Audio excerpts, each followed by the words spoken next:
We have more breaking news out of the district today. The former leader of the Proud Boys, Enrique Tarrio, has been arrested on Capitol Hill. All right, U.S. Capitol Police say the arrest happened about 2:30 this afternoon, right after a news conference that was held by the Proud Boys and Oath Keepers. Officers say things escalated when a woman put a cell phone up to Tarrio's face on Delaware Avenue in Northeast. And that's when Capitol Police say they witnessed Tarrio hit the woman's phone and arm. We're told the woman involved was a counter-protester attending the Proud Boys Oath Keepers event.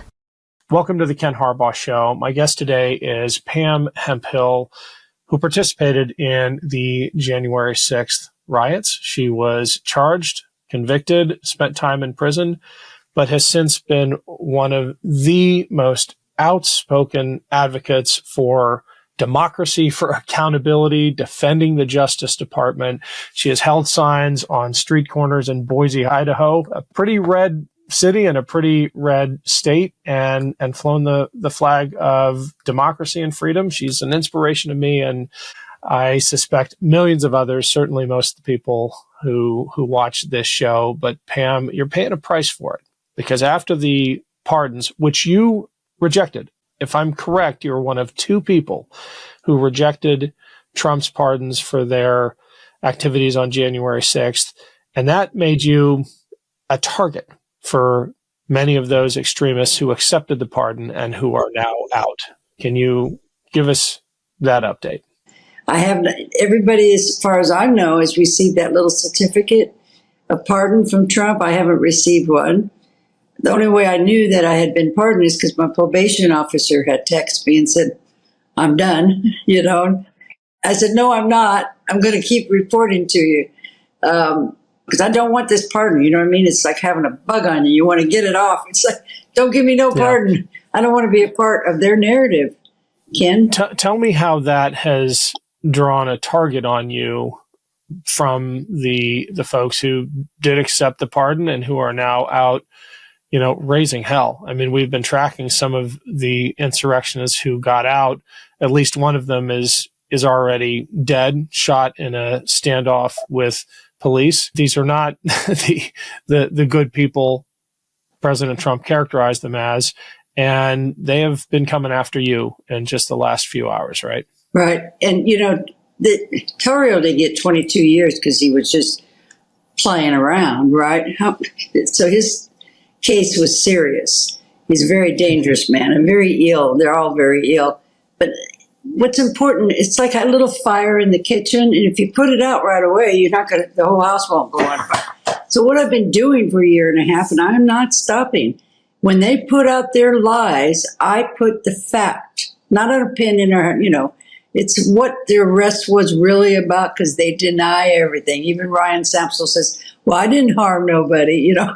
They lie about their case. So what happened is I was doing this and they started coming back at me and attacking me. And Tarrio was saying that I've got a new judge and I'm going to be arrested. And you know, I've talked about their plan B, right? With Ivan Racklin and Michael Flynn, all of them. And now they're all in it where they... Well, let me pause for just a second to remind folks. I think everyone knows who General Flynn is, but Ivan Racklin is the self-appointed Minister of Retribution for Donald Trump, former Army vet, Special Forces, I believe, and the extremist of the extreme. We did a piece on him several months ago, but can you reintroduce him to this audience and just how extreme and dangerous of a figure he is? I have a deep state target list, and I'm coming for all of them. And what does that mean when I say coming for all of them? It means the most legal, moral, and ethical consequences to the maximum, to include the maximum punishment for treason. I personally guarantee that they're going to face those consequences. And you can take a look at that list. Expect to see live streamed swatting raids of every single individual on that deep state target list, because the precedence has already been set. There's 80,000 of us that are ready, willing, and able, in order to be deputized by appropriate sheriffs throughout the country, to be participants as lawful deputies to conduct live stream swatting raids of every single person that we can identify that conducted the necessary unlawful activity by county on my deep state target list. The individuals that I mentioned are the enemy of our constitutional order. We're coming for them maximally. And how we're coming for them is because we are engaging with counties and states in order to crush them. It's legal, moral, ethical. I said it was peaceful and patriotic. It may not be peaceful for them, but for me, it'll be peaceful. Oh, yeah, he's hooked up now with Ammon Bundy. He went all over with this tour with his film that he made about himself, of course. But what they were actually doing was going around and trying to have recruit constitutional sheriffs, because they believe under the Constitution, to them it's all real, that they have a right to form their own grand jury, and they needed these sheriffs to come on board with them. And of course, they've hooked up with Ammon Bundy's father, and they believe they gather 25 people, they get the constitutional sheriff, and they arrest you and an official, and put you in their trial and try you for treason. And we know the penalty for treason, but that's their plan B and what they're up to. And even Tarrio made a little comment, if they're not arrested, then I'll go to the next thing. You know, it's out there. Ivan Raccoon's talking about it all the time. Hey everyone, it's Ken. I need a quick favor. We are launching Valor Media Network, a new YouTube channel to highlight positive role models who will take on the toxic influencers of the so-called manosphere. Think Joe Rogan. We've got some great hosts already lined up. You'll recognize some of them like Jason Kander, Dan Barkoff, and Bobby Jones. And we've got more coming on board soon. Please click on the link below to Valor Media Network's YouTube page and hit that subscribe button. These early signups make all the difference. Thank you so much.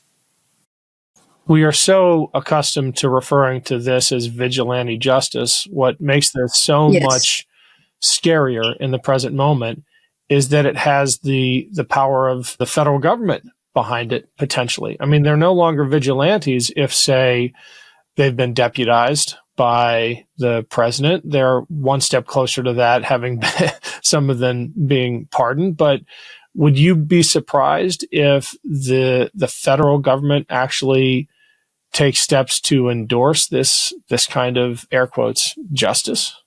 Well, if Elon Musk can just send anybody he wants into that building, right? I mean, you know, yeah, I can see it happening, turning the other way. I mean, I'm right now, I'd like to call the FBI and tell them what's happening, but who do I call?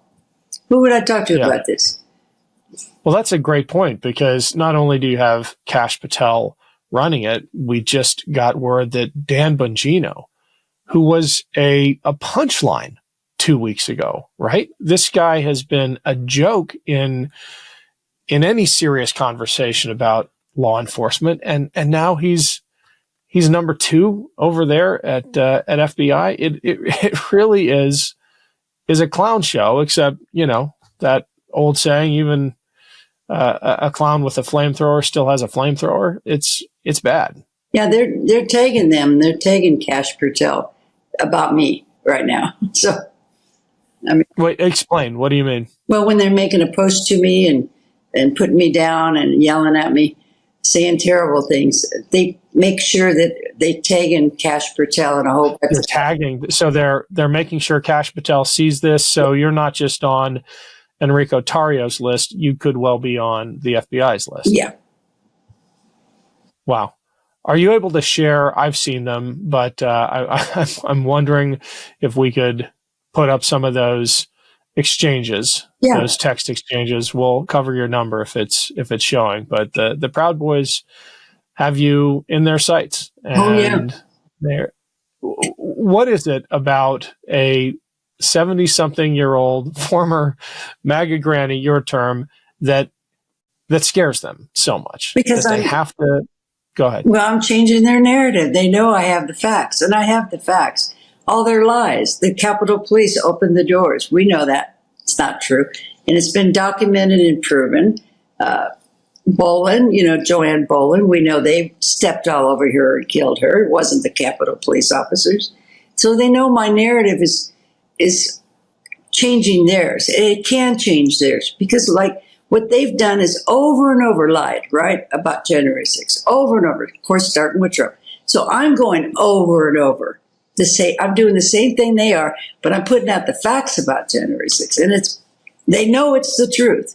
They know, when you've lied, and then somebody comes around and confronts you and says, look, I know you're lying. Here's a fact. It's right in front of their face. They get all angry. It's like, oh my God, we're going to shut her up. No, you're not going to be able to. Sorry. I went to prison because of Trump's lies and your lies. And I've been a little angry about that. And there might be other people out there that want to know the facts, even though they don't like it. But we need to keep doing that. That's important for us to do this, especially now in the nation, not to let them keep going online, especially with their court cases. We know that those prosecutors were not weaponized against the J6 defendants. Army, so that's been my mission, and I'm not giving up. Not going to stop. What do you make of this suggestion that the J6 choir might perform at the Kennedy Center? What? Tell me this again. What? There's an invitation to the J6 choir to perform at the Kennedy Center, the National Center for the Performing Arts in D.C., which just lost its head, fired by Trump. He installed himself as the new chairman of the Kennedy Center. I mean, it's like North Korea level. I don't even know the term for it, but when you've got artists paying homage to the dear leader, we're in Pyongyang territory. Yeah. I have South Korea calling me next week. Really? Oh, I'd love to be some of these events they're going to be at if I had a way. I'm telling you that. I'd have no problem putting my camera right in front of them and confront them. That's just sad. It's like I hear one thing after another and I'm going, oh my God, they're loose cannons. See, Trump gave them a green light. We all know this. This is his private army right now. And they're going crazy and they're going to get worse. It's just the beginning. So we need to continue, though, speaking out, not being paranoid, but being cautious and being aware that anything can happen right now. It's a dangerous times. These are very, extremely dangerous people. And I don't say that because I don't like them. It has nothing to do with liking or not liking somebody. It's just a fact that they are. Tarrio had, first time was theft when he was 20 years old. He's a career criminal. 2012 convicted of stolen medical equipment. I was reading this on this board here.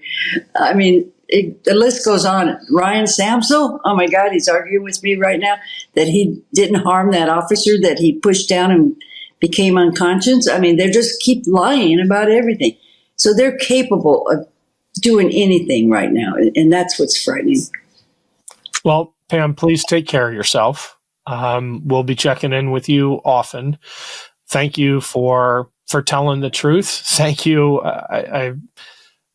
I don't think I'll ever say this to anyone else because it's such a rare event for rejecting President Trump's pardon. What an amazing gesture of patriotism and fidelity. Thank you. And like I said, please watch your back. Can I say one last thing? I did get to speak to a female officer last night that was there. And she was telling me it was like 124 officers were injured. She said when she heard that I wasn't taking the pardon, she turned to her mother and says, what did she just say? And she said, I started crying. So, So you never know. Hopefully this amends is going to help somebody know that one J6er knows they were wrong. And I am so sorry for what happened that day and that I was even part of that garbage. Well, I promise you are reaching people. I hear about it every time we have a conversation. So thank you. Keep it up and please be careful. Thank you. Can't get enough Meidas? Check out the Meidas Plus Substack for ad-free articles, reports, podcasts, daily recaps from Ron Filipkowski, and more. Sign up for free now at MeidasPlus.com.